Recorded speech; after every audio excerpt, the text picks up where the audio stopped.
21 Dreams. Daisy, such a good girl. There was once a girl named Daisy. Daisy was a good girl, or so everybody said. She knew she was happy when people told her she was good. So she would help clean up around the house, go to the bakery to buy the family bread, and read to her grandmother while she knitted. Everyone always said the same thing. Such a good girl, that Daisy. One night, Daisy had a dream. She dreamt she was being not quite good. She was running around, not helping anyone. Just doing what she really wanted for the first time. She couldn't exactly remember the dream when she woke up, but she thought, I have to find out what it's like, just doing what I want instead of trying to figure out what others expect. Daisy stepped out that day with a new sense of purpose. She didn't know what she was looking for, but she was enjoying the search. While she was looking, she came across some strange people doing something in the middle of the street. Normally, she would have been a good girl, looked away and walked straight past. After all, there were cars in the street. But today, she stopped. The out-of-place people looked wild. Some of them had different colored hair, and some were on skateboards. Daisy thought, I want to be part of that.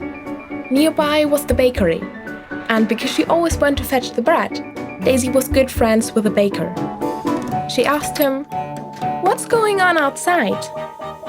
The baker, exasperated, said, Some crazy fashion show. They've asked me to bake dozens of croissants for the models afterwards, and I don't have time to do it. He was upset, gesticulating wildly, and he knocked a container of flour onto the floor. Daisy bent down and started sweeping it up, for she was still a good girl. As Daisy was covering herself in flour, trying to help, she looked out to see how the fashion show was progressing. What she saw astonished her. A crowd of children dressed in red were walking along the alley by the bakery, looking strange and wonderful. Daisy stepped out into the alley, right into the crowd of children, still holding the flour. She looked down at herself, covered in flour, all white amidst the red. She couldn't help it. She started tossing handfuls of flour at the children as they walked past, streaking them with flour too. Everywhere was red and white. Daisy didn't feel like herself. She felt wild and free. But then she began to worry. She'd make a huge mess, and she hadn't considered what everyone else expected of her. Would she be in trouble? Would people stop thinking she was a good girl? Then she saw the baker was bent over, laughing. The audience was clapping, and so were the models and the people working behind the scenes.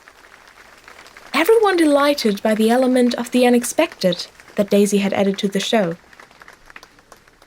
Days later, a package arrived at Daisy's home. When she opened it, she found a red and white t-shirt, covered in swirls and dots and streaks, a wild pattern like the ones she had made with the flour. The fashion designers had made it in her honor. She put it over her head, and as the fabric kissed her shoulders, she thought, I don't always have to do what's expected. I can if I want, but I have the power to do something different, something bold, something wild. She wore that t-shirt for a very long time, until finally her mother had to chase her and wrestle it off her, but only to put it in the wash.